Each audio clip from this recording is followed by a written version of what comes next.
Hi everybody, welcome to Bachcha Educate. I am Dr. Monali Patil and today we are going to start with the new topic that is monohybrid cross. ठीक आहे, previous लेक्चरमध्ये आपण discuss केलं होतं की how they start there hybridisation experiment. ठीक आहे, plant हायब्रिडायझेशनचा experiment त्यांनी कशा पद्धतीने सुरू केला तो आपण बघितलाच. One plant is male, another one is female plant. Removal of anther is known as emasculation. Then they cross that and we get the hybrid. We get the all plant which are similar to one of the parent. Okay. So today we are going to discuss about the monohybrid cross. Mono means what? Mono means single. Mono means single. So when we consider only single character, when we consider only one character for the study, that is known as the monohybrid cross. जेव्हा आपण फक्त एकच character consider करतो एका वेळेला त्याला आपण काय म्हणतो मोनोहायब्रिड क्रॉस. म्हणजे काय, suppose if we consider height of the plant, then आपण बाकीचे इतर 6 कॅरेक्टरिस्टिक याच्यात लक्षात घेणारच नाही. आपण फक्त कसला स्टडी करणार, हाईट ऑफ द प्लांटचा. If we consider seed colour, then we only consider yellow and green. Then we only consider yellow and green. मग आपण सीड शेप कन्सिडर करणार नाही आणि इतर कुठलाच कॅरेक्टरिस्टिक आपण याच्यात कन्सिडर करणार नाही. So only taking single characteristic we are going to carry out the cross, and that is nothing but the monohybrid cross. ठीक है. So first parent, of course parent कसे असायला पाहिजे, pure breeding. ठीक है. What is meant by pure breeding? Pure breeding is also known as the true breeding plant. Means successive self pollination केल्यानंतर जेव्हा आपल्याला प्युअर कंडिशन्स मिळतात, जेव्हा कम्प्लिटली होमोझायगस प्लांट मिळतं तेव्हा आपण त्याला काय म्हणत असतो, true breeding plant. So suppose if we take the example of tall and dark. ठीक आहे. If we cross tall plant with the dark plant, that is nothing but the monohybrid class. इथे आपण आता काय लक्षात घेतलं, कुठला कॅरेक्टरिस्टिक लक्षात घेतोय, फक्त हाईट ऑफ द प्लांट. ठीक आहे. हाईट ऑफ द प्लांटच्या ट्रेट्स कुठला आहे, इधर टॉल इधर डार्क. ठीक आहे. सो for our understanding आपण इथे लेटर्स लिहिणार, capital T, small T. So this condition we call it as a homozygous condition. Homo means same, similar. Here it is also homozygous condition, small t. So both are homozygous one. Both are pure breeding plant. So one is female, one is male. ठीक है. So काय होणार next step, gamete formation. Next काय होणार, gamete. Gamete कसे असतात, नेहमी haploid असतात. If it is 2n then it is only n. ठीक आहे. आता फर्स्ट जनरेशन तयार होणार, that is capital T small T. यालाच आपण काय म्हणतो, फर्स्ट फिलियर जनरेशन. लास्ट लेक्चरमध्ये आपण हे बघितलं. It is known as F1 generation और फर्स्ट जनरेशन, और it is also we can call it as a hybrid, because half of the characteristic are from one parent and half from the other parent. So आता इथे काय express होणार आहे, tall. फिनोटिपिकल. Phenotypically म्हणजे काय, physical appearance, external appearance. जे आपल्याला दिसणार आहे ते काय, सगळे प्लांट्स, जेवढे प्लांट्स F1 जनरेशन मध्ये तयार झाले ते सगळे कसे आहेत, टॉल आहेत. टॉल आहेत म्हणजेच काय, ते फक्त एकाच पॅरेंट सारखे दिसत आहेत. दुसऱ्या पॅरेंटच्या त्यांच्यामध्ये कुठल्याच प्रकारचं एक्सप्रेशन्स होत नाहीये. ठीक आहे. सो या कंडिशनमध्ये काय तयार झाले, सगळे प्लांट्स टॉल तयार झाले. आणि यालाच म्हटलं गेलं law of dominance. Law of dominance म्हणजेच काय, लॉ ऑफ डॉमिनन्स. डॉमिनन्स म्हणजे काय, एक डॉमिनेट करतोय दुसऱ्यावरती. ठीक आहे. इथे आपल्याला लेटर्सच्या फॉर्म मध्ये दिसत आहे की एक कॅपिटल टी आहे, एक स्मॉल टी आहे. पण तरी सुद्धा जे डोळ्यांनी दिसणारे, जे फिजिकली दिसणारे, जे एक्सटर्नल अपीयरन्स आहे त्याच्यामध्ये आपल्याला काय ऑब्झर्व झालं की all the plants are tall one. ठीक आहे. सगळेचे सगळे प्लांट F1 जनरेशन मध्ये सगळे कसे आले, टॉल आले. मग यालाच आपण काय म्हणतो, law of dominance. Law of dominance म्हणजेच काय, जेव्हा दोन प्युअर ब्रीडिंग प्लांट्स आपण क्रॉस करतो तेव्हा कुठलं तरी एकच कॅरेक्टरिस्टिक दिसतं आणि दुसरं दिसत नाही. Only one character going to express and other one will mask or get suppressed. The one which expresses itself into F1 generation, it is known as the dominant character, and the one which is not expressed itself in the F1 generation, it is known as the recessive character. ठीक है. So dominant and recessive. ठीक है ना. क्लासमध्ये खूप जण असतात question विचारल्यानंतर एखाद्याच पटकन आन्सर करतो, दुसऱ्याला पण येत असतं, बाकीच्यांना पण आन्सर येत असतं, पण पटकन उत्तर देता येत नाही, पटकन एक्सप्रेस होता येत नाही. सो ज्यांना एक्सप्रेस होता येत नाही ते काय झाले, रिसेसिव्ह. आणि जो सतत पहिले स्वतःच उठून उत्तर देणार आहे, स्वतःच आन्सर देणार आहे, तो काय झाला, डॉमिनंट. तो काय करतोय, बाकीच्यांना येतंय पण त्यांना दाबून टाकतो, ठीक आहे, स्वतःच बोलतो. So that one is dominant and other one is the recessive one. So law of dominance is nothing but what? The one which expressed into F1 generation is known as the dominant one, and the other one which is not expressed is known as the recessive one. This is nothing but the law of dominance. Okay? So next आपण काय करणार यांचं, selfing. Next one is selfing.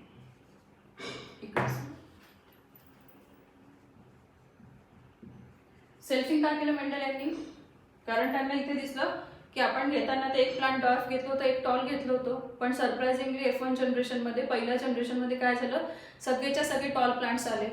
मग second पॅरेंटचे characteristic गेले कुठे हे जाणून घेण्यासाठी त्यांनी काय केलं, सेल्फिंग केलं. सो सेल्फिंगमध्ये त्यांनी काय केलं, TT cross with TT. This one is tall, this one is tall plant by physical appearance, by phenotype. ठीक आहे. सो आता इथे काय होणार, गॅमेट फॉर्मेशन होणार. सो किती गॅमेट्स तयार होतील इथे परत. सो काल आपण फॉर्म्युला बघितला 2:n. किती हेट्रोझायगस कंडिशन्स आहेत त्या बघायच्या. इथे एकच हेट्रोझायगस कंडिशन आहे, म्हणजेच काय 2:1, म्हणजेच काय 2. किती टाईपचे गॅमेट्स तयार होतील, 2 टाईपचे गॅमेट्स तयार होतील. ठीक आहे. सो याचं ग्राफिकल प्रेझेंटेशन केलं जातं in the form of table. ही पद्धत कोणी दिली, ही मेथड कोणी दिली ग्राफिकल रिप्रेझेंटेशनची, RC Punnett. That's why it is also known as Punnett square. It is also known as checkered board. ठीक आहे. So it is known as Punnett square or checkered board. इकडे आपण काय लिहिणार, सगळे मेल कॅरेक्टरिस्टिक, इकडे female gamete. So T T T T.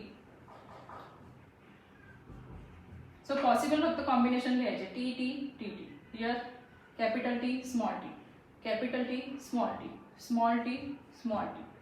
ही काय झाली आपली F2 generation. It is known as F2 generation. इथे आता काय झालं, these are 4 plants. So out of 4 combination, हे पॉसिबल कॉम्बिनेशन्स आहे फक्त. ठीक आहे.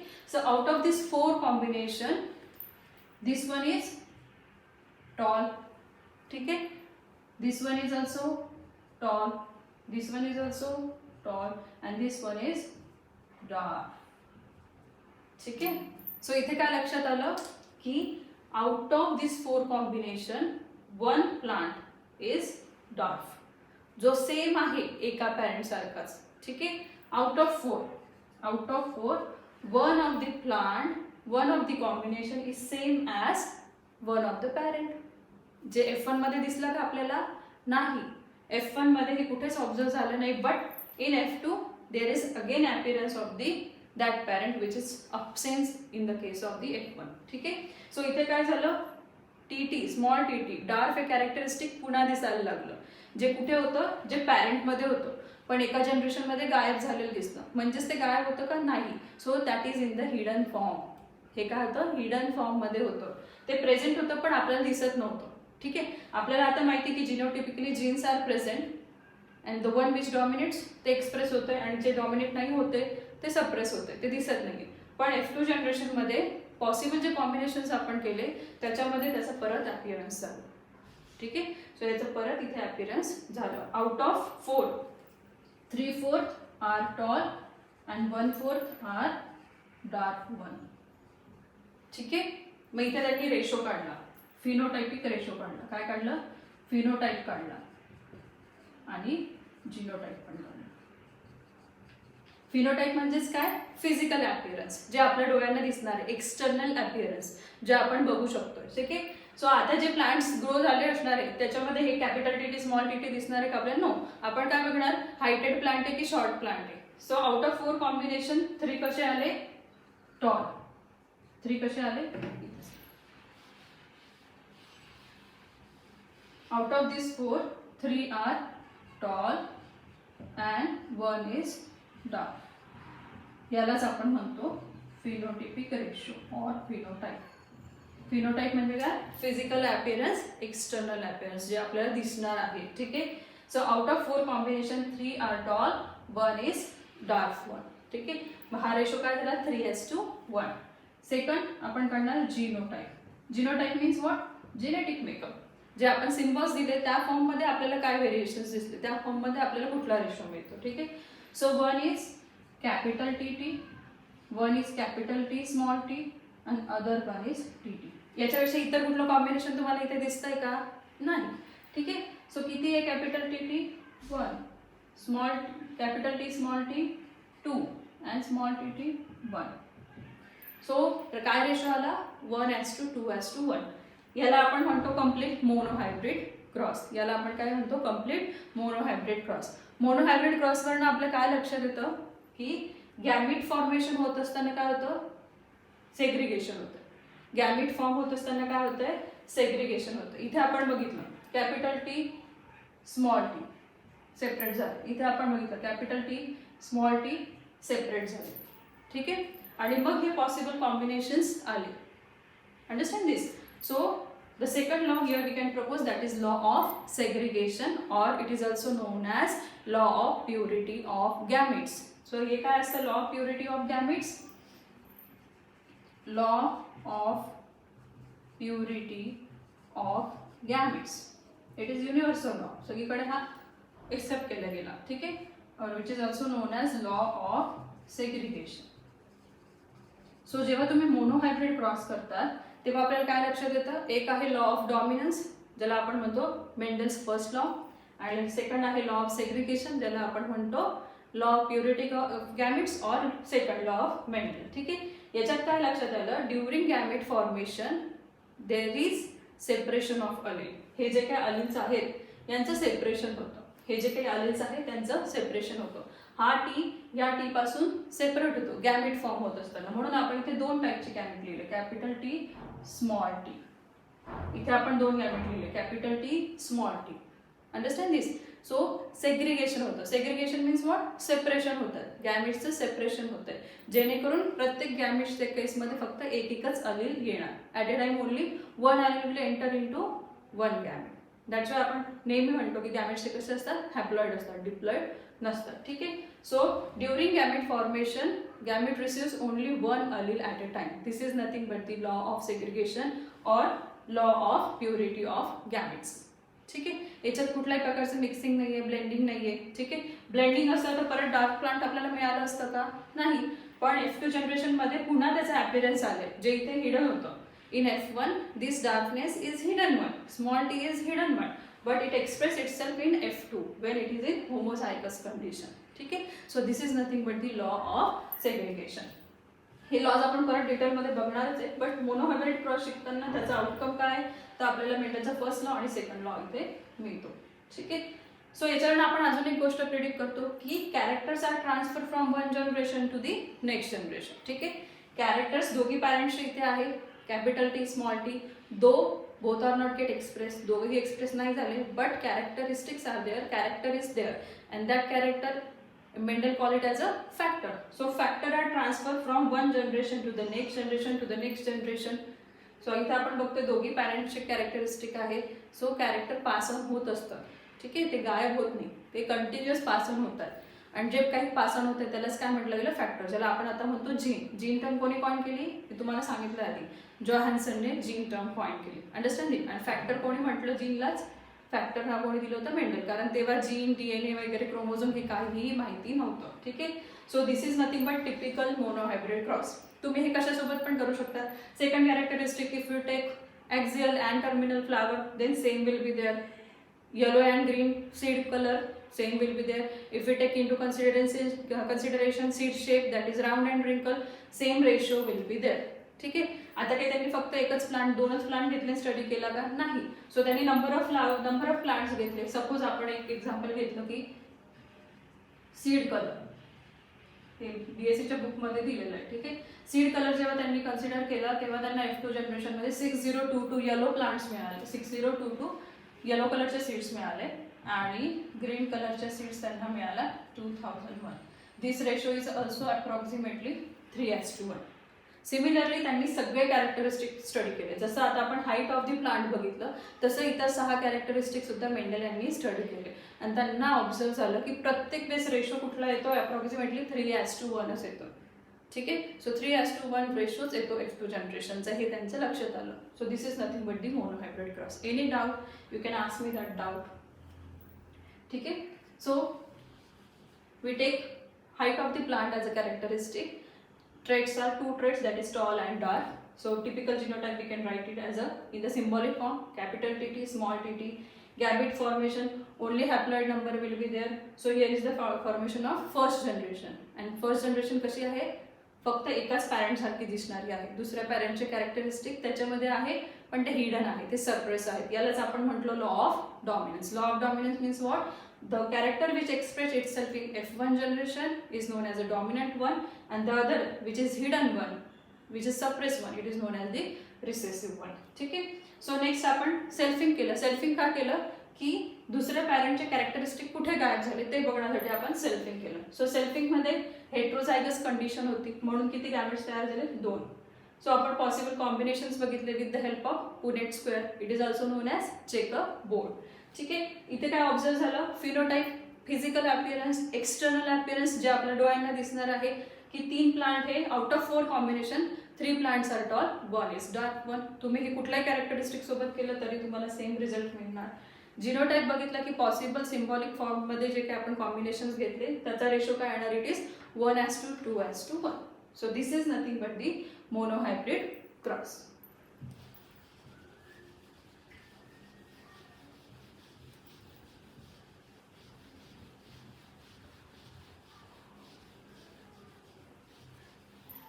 So what we understand from the monohybrid cross?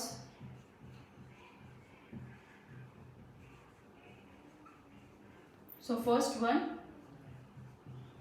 principle of unit factor. Principle of unit factor means what? Continuous passing of the character is occur, and that we can express in the form of factor. Now we express it in the form of gene and alleles. ठीक है. But principle of unit factor means काय?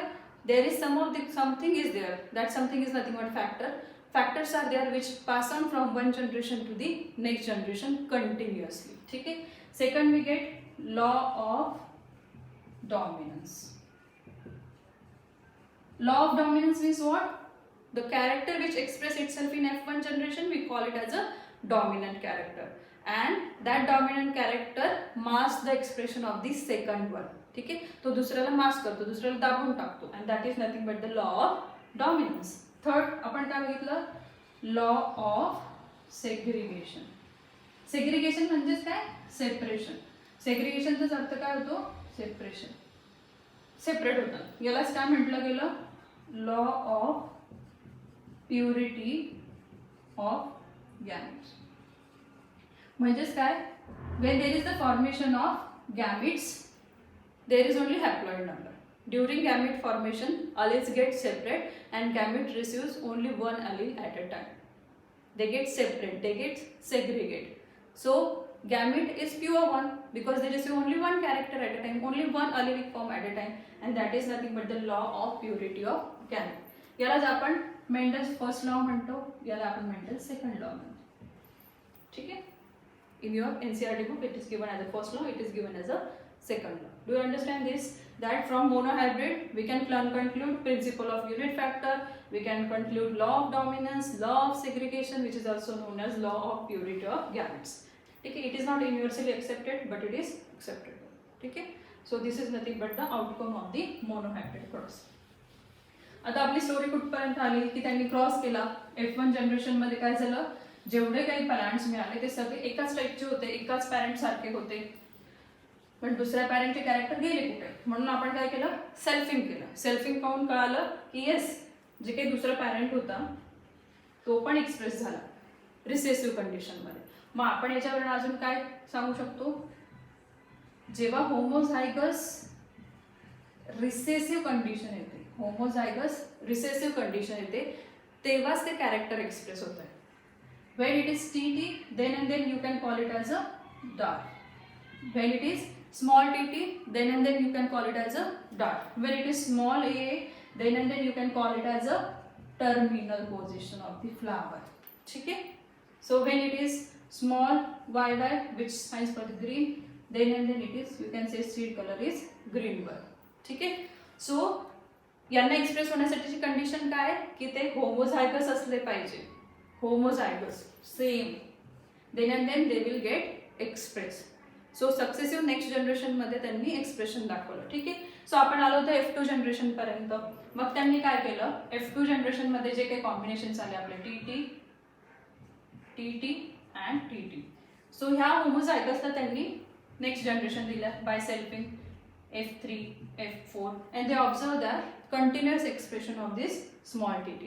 आणि मग त्यांनी याचं selfing केल्यानंतर त्यांच्या लक्षात आलं की येस आपल्याला परत परत परत परत डार्क प्लांट मिळता आहेत. ठीक आहे. पण व्हॉट अबाउट दिस, मग यांचं काय झालं. ठीक आहे. सक्सेसिव्ह जनरेशन्समध्ये त्यांना कळालं की होमोझायगस रिसेसिव्ह कॅरेक्टरिस्टिकचं एक्सप्रेशन होत आहे. जेव्हा त्यांनी सेल्फिंग केलं डार्क प्लांटच्या डार्क प्लांटची, डार्क प्लांटच्या डार्क प्लांटची, त्यांना डार्कच प्लांट मिळत गेले. But what about F2 generation tall plants. F2 जनरेशनच्या टॉल प्लांटचं काय झालं मग. ठीक आहे. आपल्याकडे दोन कॉम्बिनेशन, याला पण तुम्ही टॉलच म्हणणार, याला पण तुम्ही टॉलच म्हणणार. मग यांचं पुढे काय झालं, नेमकी यांचे एक्सप्रेशन कसे आहेत, यांचे जिनोटाईप कसे आहेत. तेव्हा जिनोटाईपचं नाही, मेंडल यांनी जे काही केलं तेव्हा ते जिनोटाईप बद्दल नाही केलं, पण आपण आता सिम्बॉलिक फॉर्ममध्ये अंडरस्टँडिंगसाठी करत असतो, सिम्प्लिफाय करत असतो. ठीक आहे. सो हे जाणून घेण्यासाठी की whether that plant is pure breeding one or impure one we can say. आता आपण म्हणतो त्याला होमोझायगस आहे की हेटेरोझायगस आहे. हे कसं कळणार, हे कळण्यासाठी त्यांनी केलं टेस्ट क्रॉस. हे कळण्यासाठी त्यांनी काय केलं, टेस्ट क्रॉस.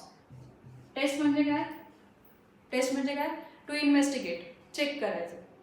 आपण एक्झाम घेतो ना, एक्झाम कशासाठी घेतो की जेवढं तुम्हाला शिकवलं तुम्हाला कळालं की नाही. आपण क्विज घेणार आहे ते कशासाठी घेणार आहे की तुम्हाला कळालं आहे की नाही एखादा टॉपिक तुम्हाला येतो आहे की नाही. ठीक आहे. तुम्हाला जज करण्यासाठी आपण हे करत असतो. सो आपल्याला टेस्ट करायचं whether it is pure plant, pure breeding plant, or whether it contains heterozygous condition, or whether it is impure plant in simple language we can say. ठीक आहे. आता आपल्याला माहिती आहे की आपल्याला काय फाइंड आउट करायचं, whether that plant is homozygous one, pure breeding plant, or whether it is heterozygous one. So they do the test cross. त्यांनी काय केलं, टेस्ट क्रॉस केलं. टेस्ट क्रॉस केला म्हणजेच काय केलं, चेक केलं. सो हे लक्षात ठेवायचं, इट इज IMP अगेन, याच्याशी रिलेटेड क्वेश्चन येतो म्हणजे येतो. ठीक आहे. When we cross F1 into recessive parent, homozygous recessive parent, then we can call that cross is as a test cross.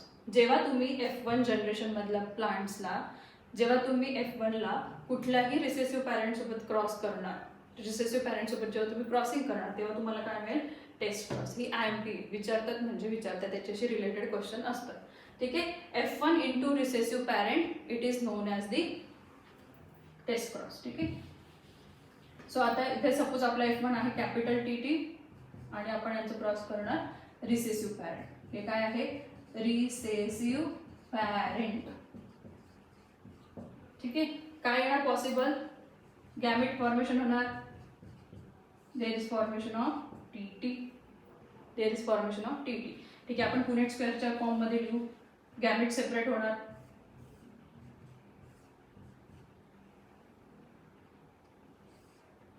So इथे आपण लिहिणार TT. काय मिळालं आपल्याला, all plant are tall.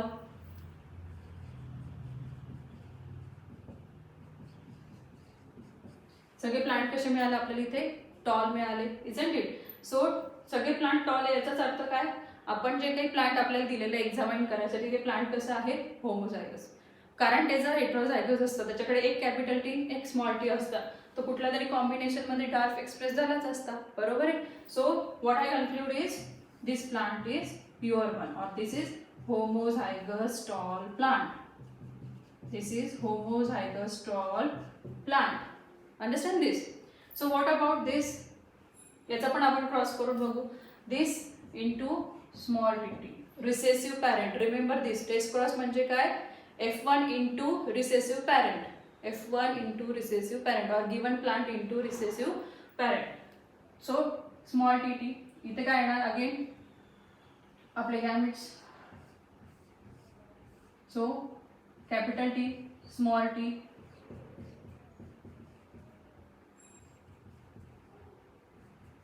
and this to this. काय झालं? Half of the tall and half of the dark plant. म्हणजेच काय? 1:1 रेशो आलं.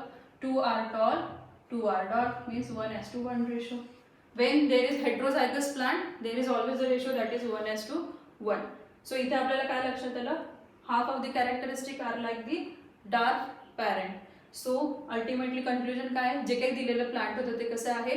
हेट्रोझायगस प्लांट आहे. ठीक आहे. It is not the pure breeding plant. So this is nothing but the test cross. याच्यासोबत अजून एक कॉन्सेप्ट नेहमी असते, that is nothing but the back cross. Back म्हणजे काय? मागे जाणे. ठीक आहे. सो मागे जायचं म्हणजे काय करायचं? एनी पॅरेंट सोबत तुम्ही क्रॉस करणार. ठीक आहे. टेस्ट क्रॉस आलं लक्षात तुमच्या? टेस्ट क्रॉस म्हणजेच काय? तुम्हाला एखादं अननोन प्लांट दिलंय, त्याचं तुम्हाला सांगायचं whether it is pure breeding or not, whether it is homozygous or heterozygous. त्यावेळेस तुम्हाला काय करायचं आहे? Taste cross. टेस्ट क्रॉसमध्ये तुम्ही काय करणार?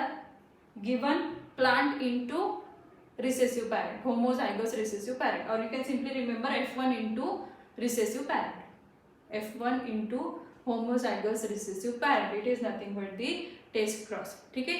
हेट्रोझायगस प्लांट असलं तर नेहमी रेशो काय येणार तुमचा? 1:1. And in second case all plants are same. एकाच सारखे प्लांट मिळालं तर तुम्ही सांगाल होमोझायगस आहे. हाफ ऑफ दी पॉप्युलेशन मिळाली तर तुम्ही काय सांगणार? हेट्रोझायगस. अंडरस्टँड दिस? हे क्वेश्चन येतातच. फक्त कॅरेक्टर वेगळं दिलेलं असणार. कॅरेक्टर कुठलंही दिलेलं असतं, पण याच्याशी रिलेटेड क्वेश्चन येतातच.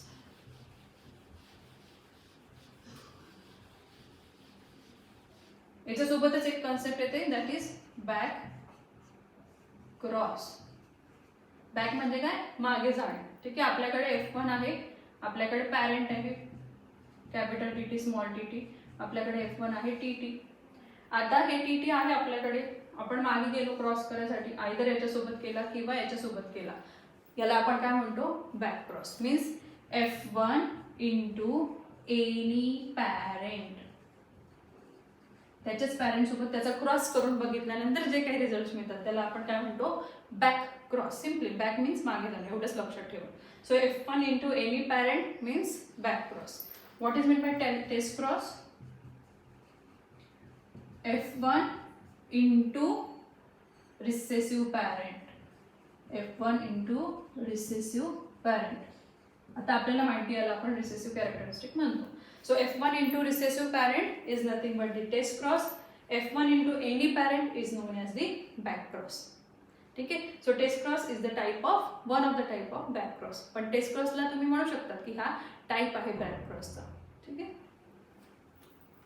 So you have to remember this. What is mean by back cross, what is mean by test cross. मग बॅक क्रॉस कधी वापरायचा? समजा मी तुम्हाला सांगितलं की हे प्लांट घ्या आणि मी इंटरेस्टेड की पुढचे जेवढे सगळे प्लांट्स आहेत ते टॉलच पाहिजे मला. ठीक आहे. तुमच्याकडे हे प्लांट आलंय, तुम्हाला नाही माहिती, तुम्हाला फक्त एवढंच माहिती की टॉल प्लांट आपल्याला मिळालेलं आहे आणि मला काय इच्छा आहे की मला टॉलच प्लांट पुढे प्लांट करायचे, त्याच्यामध्ये एक सुद्धा डॉट यायला नको. सो मी काय करेल? याचं कंटिन्युअस क्रॉसिंग कोणासोबत करेल? वन ऑफ द पॅरेंट जो टॉल आहे. ठीक आहे. सो होमोझायगस डॉमिनंट सोबत करेल. सो जेव्हा क्रॉस करेल तेव्हा काय येणार रिझल्ट याचा? TT TT. सगळे प्लांट कसे आले? टॉल. पुन्हा मी याच्यासोबतच क्रॉस करणार, सगळे प्लांट कसे आले? टॉल. पण समजा एखाद्याला इंटरेस्ट असेल की डार्क, माझ्याकडे जागा कमी आहे, ठीक आहे, मला छोटेसेच प्लांट पाहिजे, तर मला डिझायर प्लांट मिळण्यासाठी काय करेल? मी डार्क सोबत करेल. मग याचे रिझल्ट काय असणार आहे?